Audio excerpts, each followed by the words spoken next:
Barely Research Facts is a fact-based podcast brought to you by ArtNowThus, an experiential arts agency based out of Mumbai.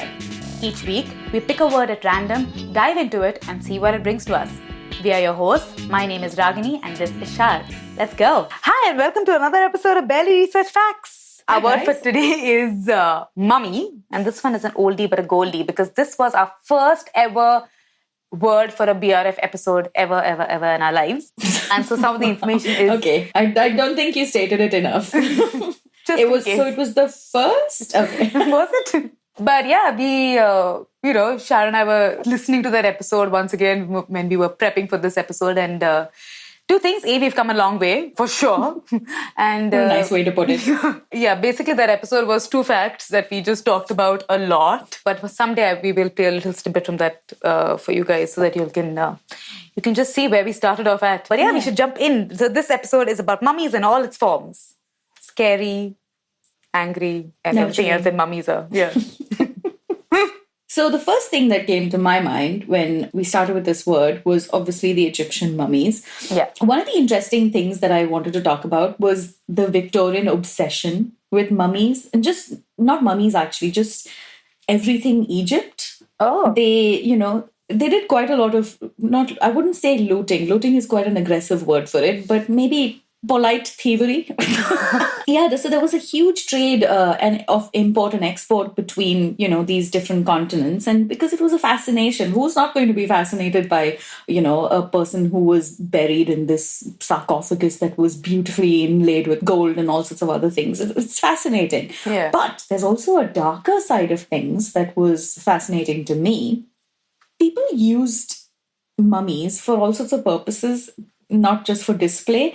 Let me get into the gruesome details. So for most of human history, human body parts have been like an essential part of medicine, right? You've heard of like powdered this and I don't know, just disgusting things. Powdered skull or blood being used in all sorts of rituals. And some stories even tell of how at executions, people would bring cups and drink the blood of the person who had been executed. And apparently the most recent instance of this happening was in 1908 when someone attempted to do this in, I think it was, if I'm not wrong, Germany, if I'm not wrong, or Belgium, one of those two.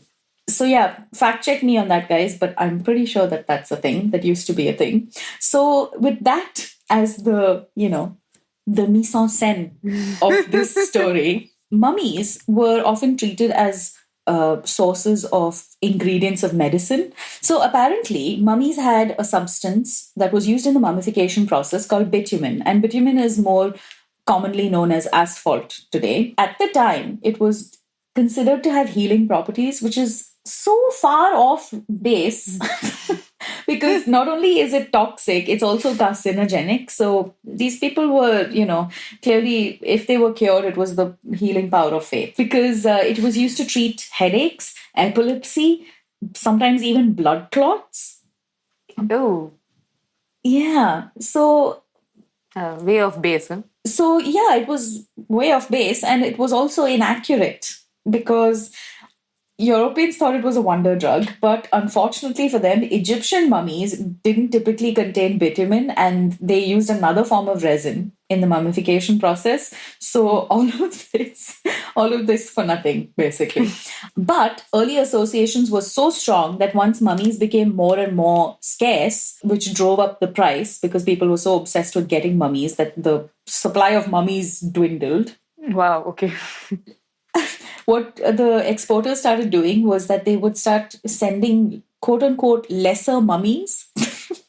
So they were mummies of slaves or commoners, and they would add bitumen artificially to them. How? Bitumen was found outside of mummies as well. But apparently Alexandria was the home of these practices, and there are even records of executed criminals being mummified and aged to fulfill the growing demand before being shipped off to Europe as genuine ancient Egyptian mummies. So yeah, I'd say that they deserved what they got because they were trying to consume the remains or the wrapping of remains of human beings. But, Yeah. Even more macabre, even more gruesome, if you can imagine, was an obsession with mummy medicine that then went into having unwrapping parties. Oh. What are wow. unwrapping parties, you ask me? I think I know, and I really hope I don't. But I think I'm right. So Victorians became obsessed with unwrapping parties. They walked the line between two of Victorian age's favorite things, science and the macabre. Okay. So the mummified body of an ancient Egyptian would be brought out to a crowd of onlookers, and then they would slowly unwrap them. So apparently this unwrapping process would reveal a face that, hadn't been revealed for millennia, and this was some sort of a high that these Victorians got out of it. People found it oddly beautiful. People found it touching, delightfully horrifying, all sorts of things that cannot explain away that you're unwrapping a dead body. So initially, these unwrapping parties would only be done at private homes, and usually of the rich people, because they had the money and the time to do ridiculous things like this. Yeah. But eventually, it resulted in a very infamous man in this practice getting very rich off of it. His name was Thomas Mummy Pettigrew. That's convenient. Yeah, he wasn't born with that name. Oh, okay. It's just a moniker added as his middle name because, why not? So he was a surgeon turned antiquarian, and he had an obsession with unwrapping mummies, and it went further than most. He sold out venues and made a great deal of money. And one of the things that he would do at these parties, along with, unwrapping a dead body, was that he would use the pseudoscience of phrenology, which has been debunked like millions of times throughout history. But he used it to do things like measuring the skulls of the mummies to prove that they were in fact Caucasians and not Black Africans, which is nice guy. Reprehensible. Yeah. So this nice guy then went on to become one of the founding members of the British Archaeological Society. So the interest in these mummies then slowly started petering off because, human beings are human beings. And once you've seen something, then you don't want to see it again. You want to go on to the next interesting thing. The practice of these unwrapping parties, I think they would have been short-lived. And also because most of the rest of society really just thought of it as grave robbing. You were stealing dead bodies and then unwrapping them for money, which is distasteful to say the least. Yeah. So luckily the practice sort of, petered out. But whenever a ship sank with a mummy aboard, these ships going back, these huge steam ships going back and forth, transporting mummies for the pleasure and entertainment of quote unquote the Victorian Gentiles people. Yeah. So whenever one of these sank, stories abounded of mummies' curses and mummies rising from the dead and killing those that disturbed them and blah, blah, blah, blah. And one of the most interesting and famous cases of this was obviously King Tut's curse, which wreaked havoc on the people who discovered the tomb, most notably Howard Carter, who was the lead archaeologist on that site. Apparently killed 6 of his team, but very innocuously. Not like, a mummy came in the night and stabbed me to death with his fingers. No, it was like, with his sharp, bony fingers. I don't know why, I just assumed. No, it wasn't things like that. It was things like, he discovered the tomb and then he wandered away and then got malaria and died 10 days later. So it was, tenuous to say the least, and not as exciting as people would have you think. They died of very innocuous things like malaria, blood poisoning, someone nicked himself with a shaving razor and then died, which was a common occurrence in the 19th century, apparently. So speaking of curses, I wanted to cover this interesting conspiracy theory, which you can debunk just by the sheer ridiculousness of it. So one of the passengers who went down on the Titanic was William Stead, and he was a British editor who subscribed to early 20th century spiritualism. Not surprising at all.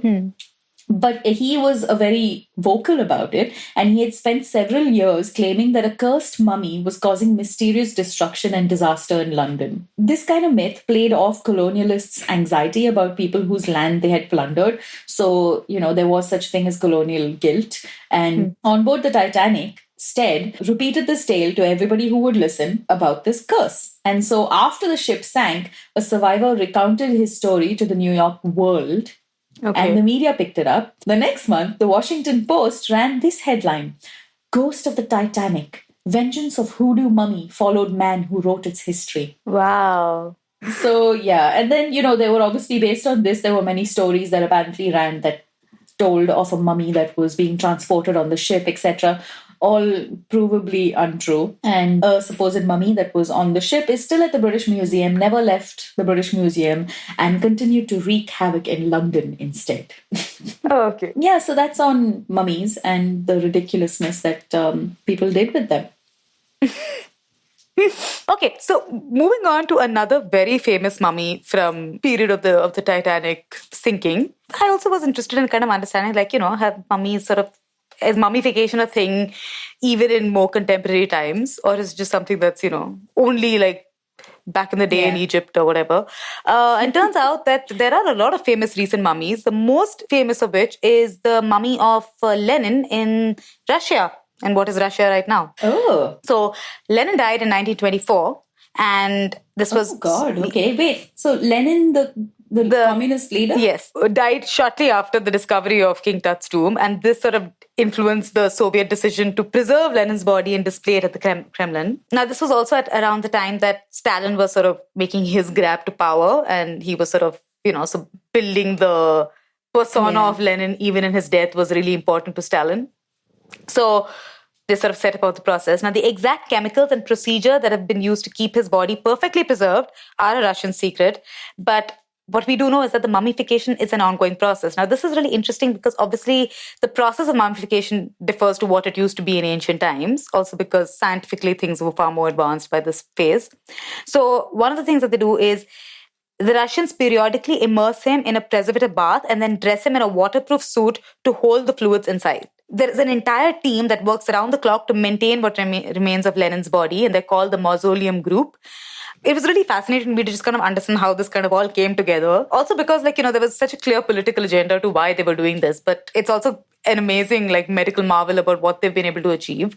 The day Lenin died, his successors began to plan this massive state funeral. Now, his family themselves were kind of against it because they didn't think that Lenin would be somebody who would want this sort of grandification in his death. So the wife wrote to the Pravda, which is a Russian media outlet newspaper, and asked them to not kind of create this big spectacle of his death. Of course, none of that was adhered to clearly. So Lenin's body was now placed on view at the Kremlin for about a week. Now, because the temperatures in Moscow are extremely cold at that time of year, the undertakers were amazed to note that there was very little damage that was actually happening to the corpse. So it was likely that they imagined that they could keep it going for a little longer, and the real decomposition of the corpse would only start happening when warmer temperatures set in around spring.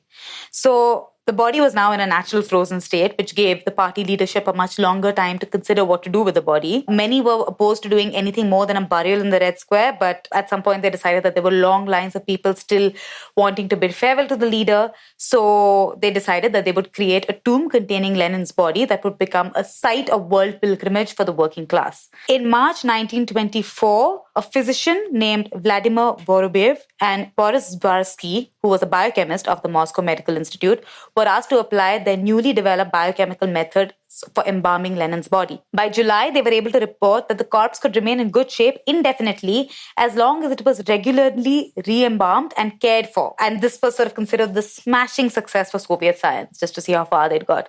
So the corpse of Lenin was transformed from the remains of a once living person into this monument of Russian revolution and the communist way of life. Even today, 30 years after the demise of the USSR, Lenin's mausoleum still exists, and it is heavily protected, and it remains one of the most visited sites in Moscow. So just to go into the science of this a little bit, all that is preserved of Lenin's body actually is his skeleton, skin, muscle tissues, and the outward form. His vital organs, brains, everything was all removed for a study at autopsy directly upon his death. And Lenin died of stroke, but the real cause of his death is highly disputed, but it is still a Russian state secret, so nobody really knows what happens. So what pathologists did was they removed all of Lenin's arteries and veins. Okay, so now the preservation team couldn't infuse the embalming fluids through those vessels, which is the most common way of actually putting the chemicals into the body. Oh, yeah.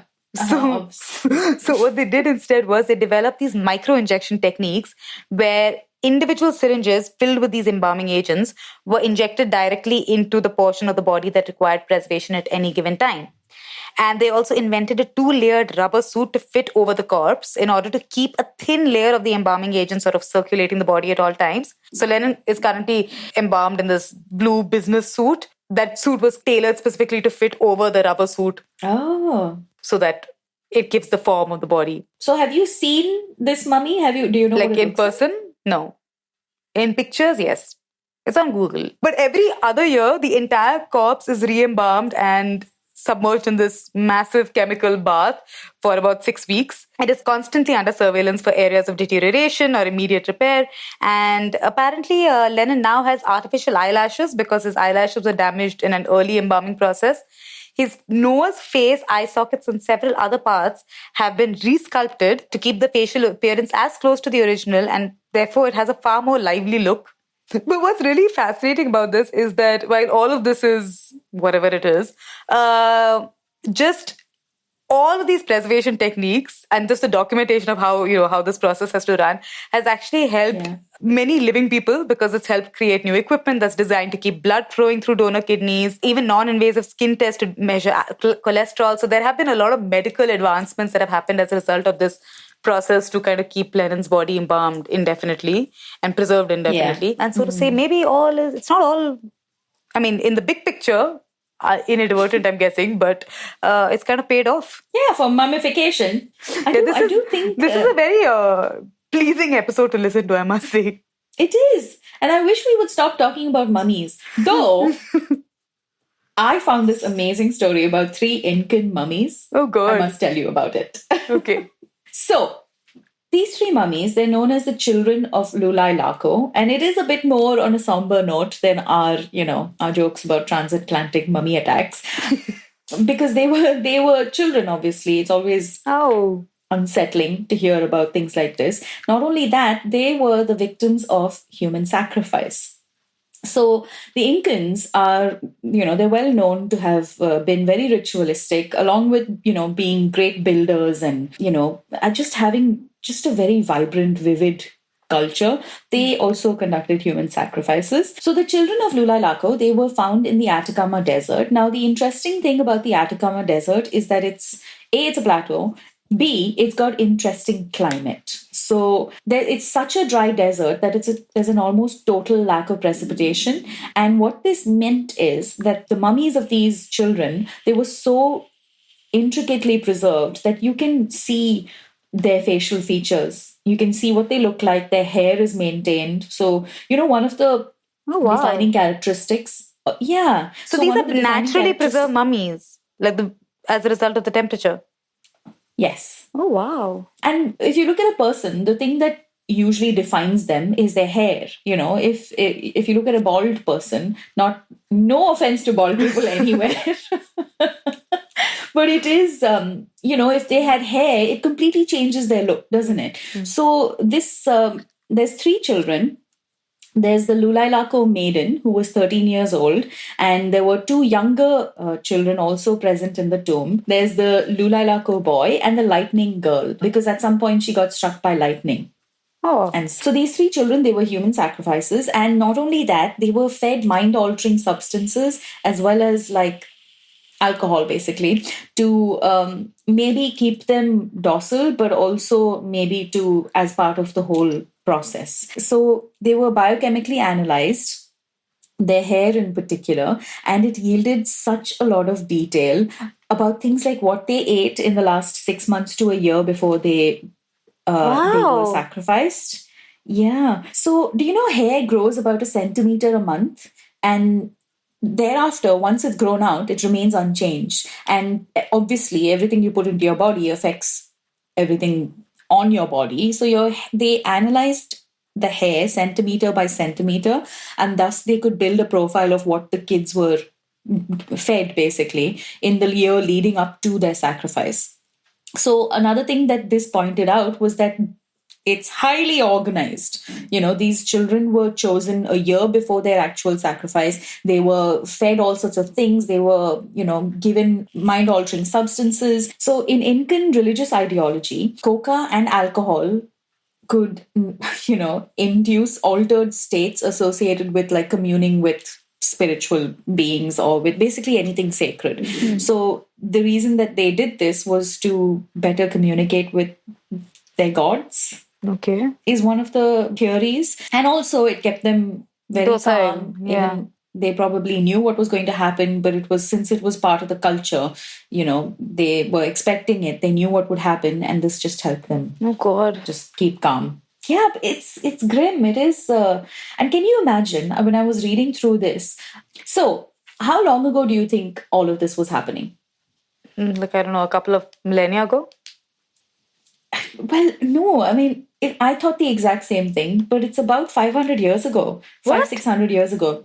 Yeah, it sounds insane to me. I don't know about whether other people are more well informed, but 600 years ago, because the Incans existed around the same time as the Spanish conquistadors, and that was around the 16th, 17th century. So yeah, not that long ago. Now, obviously, there's a lot of research that's gone into, these poor children and all the artifacts that were found in the tomb with them. And researchers have concluded that they were probably quite high up, if not, royal in some way, because of not only the placement of the tomb, which is in a very difficult to get to place, but also the artifacts that were found in it. So, they found all sorts of things like feathered headdresses, which is from the Amazon basin, which is miles away, crafted statues of gold and silver, and they all were adorned with miniature clothing that was like finely crafted. So these were all things that were so intricate and so expensive and so valued at the time that people have assumed that these children were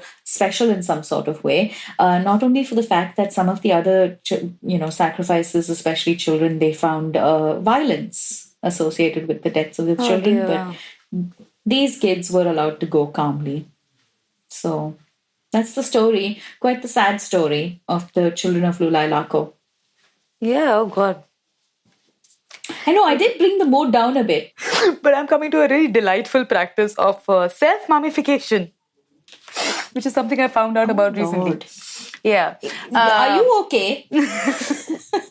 But apparently, there is an ascetic practice of self-mummification that is found it's a Buddhist practice. And it's amongst a kind of the Buddhist monks are called Soku Shinbutsu, and they've primarily been found in Japan. It is a practice where you observe asceticism to the point of death and enter mummification while you are still alive. What? Yeah. So apparently it's believed that many hundreds of monks have tried this, but only 24 such mummifications have been discovered to date. But while you mostly associated with Japan, there is some common suggestion that it could have come to Japan by China. There is also some suggestion of this practice occurring in India, but the preserved mummies have primarily been found in Japan. So the deaths would date somewhere between the 12th to the early 20th century. So really not that far back again. However, the practice would probably go back way further than that. Now, in the practice of self-mummification, there's a team of researchers at the Niigata University in Japan that sort of did the study on this and published their results. So now, basically, the theory behind this is that in the Soku Shinbutsu Buddhist monk, if you were able to successfully self-mummify and you could preserve your body, and when your body was sort of unearthed again sometime later, if the body was perfectly preserved, it meant that you had attained spiritualism. And so your practice and your meditation was all successful. If not, you did all that for nothing at all. So very sorry for you. According to most Buddhist practices, the focus is a lot less on material, on the body, on the physical, and a lot more on the spiritual, right? Everything is being done to sort of attain these ultimate spiritual goals, and it's all focused on the soul and the spirit of the person. So really, there's a question of why does this particular practice linked to the body so strongly. But the reason why they kind of did it is because these practitioners did not view self-mummification as a form of suicide, but it was more a path to immortality. And similarly, the Soku Shinbutsu saw the process as transcendence rather than death. And so the practices were fairly brutal, which also includes everything from meditating under waterfalls to gouging out your own eyes. Ow! Like, hardcore. How is that self-mummification? No, it's not. It's one of the practices in the meditation. So now, how did this kind of happen? Now, so self-mummifying is not a thing that you kind of just do spur of the moment. It's not like one day you wake up and be like, yeah, sure, today I'll be a mummy. No, you have to... Now, Japan has humid climates, so you really have to think this through. So there is a 3,000-day training process for turning an ordinary ascetic's body into a mummy. The key element is dietary. So what they would normally do is they would slowly start abstaining from cereals, removing wheat, rice, millet, soybeans, whatever from their diet. And instead they would eat things like nuts, berries, pine needles, so things that were more naturally formed and didn't have to be really processed in any way. Also, eventually moved on to eating tree bark and resin. So, therefore, the diet of the Soku Shimbutsu was also often called tree-eating diets, or the Oh, bless the mukujikyo. Yeah. And over time, the diet would become more restrictive. So it would start starving the body of nutrients and eliminating fat and moisture that can encourage body decay after death. X-rays have even shown river stones in the guts of mummies. So what it suggests is that beyond weight loss, some aspects of the diet may have helped with preservation of the body after death. So certain herbs, certain nuts may have inhibited bacterial growth within the body after you die. And therefore, so sort of you're already building a resistance to decomposition as you're alive. Now, once the ascetic is prepared and this 3,000-day period has been done, they would step into a small little burial chamber and then has himself buried alive with a small hole that allows air to come inside the chamber. They would then sit here chanting and ringing a bell constantly to signify that they are still alive. Once the bell stopped ringing, the chamber would be completely sealed, and then after 3 years, it would be opened again to see if the attempt at self-mummification has been proved successful. So once you open the tomb and you realize the body was actually was preserved, then you could be worshipped as a Soku Shimbutsu. If not, you're just any other ordinary guy who continued to eat and drink as he would probably have and did not have himself buried alive.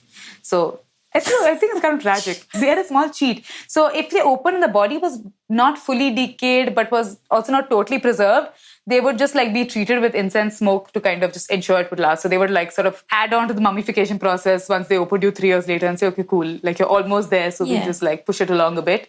There is a body of a Thai Buddhist monk called Luang Pho Deang in Koh Samui in Thailand.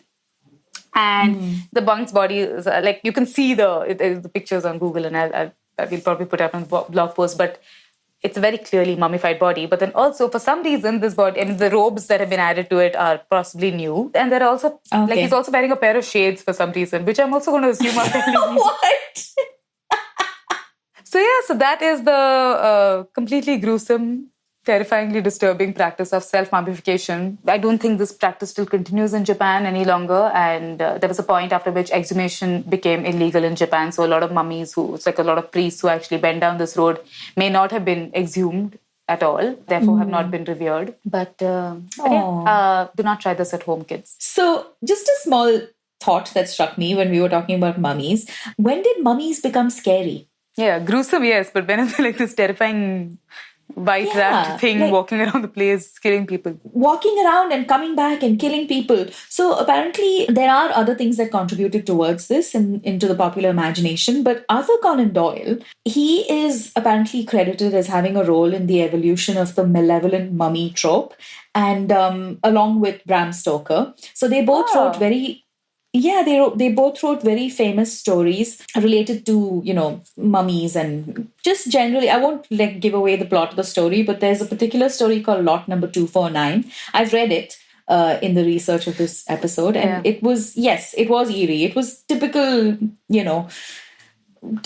horror of that time. It's more subtle than just, and then he came and jumped out of the closet and clobbered me with his sharp pointy fingers. So according to one blog that I was reading, this tale, the Lot Number 249, is almost single-handedly responsible for our perception of mummies as potential terrors. Oh. Yeah, and this was it was written in the early 20th century. Around the same time as when the tomb of King Tut was discovered. So that again fueled, this in the popular imagination, that mummies would come back and kill you, and there would be, curses and things like that. So all of that contributed to this trope of mummies being terrifying things. Before then, they were seen as fascinations. They were seen as I was describing earlier, they were seen as things that were, just gruesomely fascinating. But this evil mummy coming back to kill you, Emotep from the Mummy movie, which is one of the best things in the history of the universe. I love that best movie. Thing ever.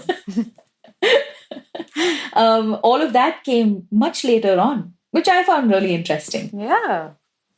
Okay, so I'm now genuinely going to change the tone of this episode, because I'm moving to the other kind of mummy, slightly scarier one actually. I don't know why, but I always gravitate towards stuff like this. But I really want to know, how did abusing the mother become a thing? Why is it such a thing?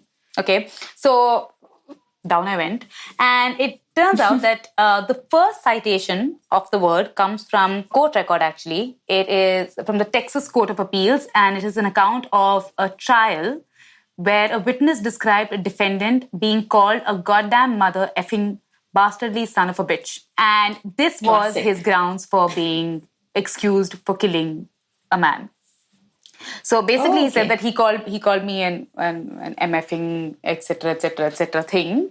And therefore, because he called me a MFer or an MFing, whatever, he deserved, like, my killing him should be excused. But that is the first known citation of the term mother effer. And from there on, it became more popular in the 50s and 60s, where it came into more informal parlance. People stopped like being like, oh my God, I'm going to kill you if you said that. There is some other references to African-American slave practices that could have potentially led to this term being something that so a lot of black families that were serving as slaves to white families were often, fathered children from their white masters. And then you didn't call your white father your father, but you called him an MFer because... I see. Yeah, because I think it was it was forced and the union wasn't... Yeah, and I think nobody, it's just a way of kind of not acknowledging what really happened. But also going from here, so how did it kind of come into Indian context? Because in India, MC and BC are that's the Indianization of the term. And so the term mother is derived from Farsi, the Persian word is mother, and so mother sort of comes from is a Farsi derivation of it. It dates back to around the 13th century when the Persian language sort of came onto the Indian subcontinent through the Delhi Sultanate. The empire was spread all across the northern belt of India, and later the empire sort of extended till the Mughals when the Mughals had their reign, and this kind of spread, and the spread of the slang may have sort of occurred at this time. The term ched or hole in Hindi was corrupted to form chod. I'm sorry, I'm just going to have to say the word. There's no other way around this. And therefore, the combination of the two is how MC sort of came into the picture. And similarly, that's how BC also kind of came into the picture, because so it's just bastardized slang that kind of gave us these wonderful words that can emote so... like these wonderfully emotive words, actually. And so also, why is it such a big deal, right? Like, I'm just like, why is everyone like so obsessed with this idea of like abusing the mother? And it turns out that in all of this, the context is not that you effed the mother, but it's about, it's an insult to the mother's fidelity. So if you call me a mother effer, the insult is not that I did it with my mum. It's that, how could dare you question the fidelity of my mother that she would do it with anyone else but my father? Which I find absolutely ridiculous, because I would have never thought that is actually the context of it. But it turns out that that's what's actually most offensive about it, and that's what's kind of prevailed over time. And that's what gets people's goats. Yeah. That's what pisses people off. Yeah. So it is actually the breakdown of the psychological and the mental power of a family, because it's actually, it embodies itself in the mother and the female figure of the house, really, which is usually the mother. But I think it's all of those things that kind of, all of the psychological factors that kind of lead it to becoming this really potent gali. Insult. Yeah. And that is the wonderful tale of how we have MCBC and MFR in our dictionary today. Cool. I'm going to continue not to use them. Okay. I'm going to stay on the same vein, not of insults, but of mothers. So, this is more than a fact, really. It's just an opportunity for me to comment on the Sun's journalistic capabilities and the way they write their articles. It's just really interesting. I found this article about this version of Mummy Tinder. Oh. And yeah, so it's basically Tinder for mums. Where it's a bit invasive, because you have to tell people on your profile, you tell people about yourself, your family, your kids, their ages, which I'm just like, don't tell people that, you guys. Okay. And then it also gives you obviously it's location based, and then you match with other mums in the area who are doing this to their children and their families. Not to be judgy, not to be fully judgy, but maybe when I'm a mum, I'll be lonely. You'll understand the value of knowing other mums. Mum friends. Yeah. So we'll put the article up and you guys can please tell us your comments on this. I'm sure there'll be an interesting bunch of comments about this because they start off by giving the example of a mum who is waiting nervously in a park for her quote unquote date. And then they end this little anecdote by saying, but so-and-so from Essex isn't a bored housewife indulging in an affair. She's apparently one of the many British mums who have turned to Tinder-like apps to organize platonic play dates with other lonely mothers. They've also given another example of a lady who had, quote, a string of failed friendships via apps. And they've put a really interesting picture of a phone screen that's been shattered with a picture of a mum and a child with the huge words "nope" on them. Wow. Across so them. Subtle. Very subtle. And, they've tried to make in very Sun typical fashion, they've tried to aggrandize the results of these, failed relationships and say that it's negatively affecting mums when they're at their most vulnerable and they're psychologically being damaged by it and things like that. And I think a proper use of time would be to encourage mums to talk about loneliness with their family and instead of setting them up with go about it that way. Yeah, instead of opening them up to a potential slew of, I don't know, just negative things. Does anybody really think that Tinder is amazing? This from someone who met her husband on Tinder. I was just going to say that. But overwhelmingly, you hear about how it's bad for you. So why would you create an app like that for mums? Anyway, it escapes me. What do you think? I don't know. I think I'll have to be a mother to comment on that. Maybe when I'm a mom, I'll just be like, wow, this is great because, all my other friends are single and having a blast and I want someone to bitch with. Okay, so... Let me find out. So tell us what you guys think. We'll put it up on our Instagram and you can run riot with the comments. Yeah, and we look forward to that for sure. Okay, this has been a fun one. Very gruesome, very disturbing, very wrong with so many levels, but it was fun for me. Yeah, it's been fun to unwrap. Well done. Well played. Okay, we'll see you next time. And in the meantime, like, share, subscribe, all of those things. And we'll see you with a short episode very soon. Bye. Okay, that's it for today. The episode you just heard was edited by Mohit Chandelier. Music for the episode is by Charita Arora.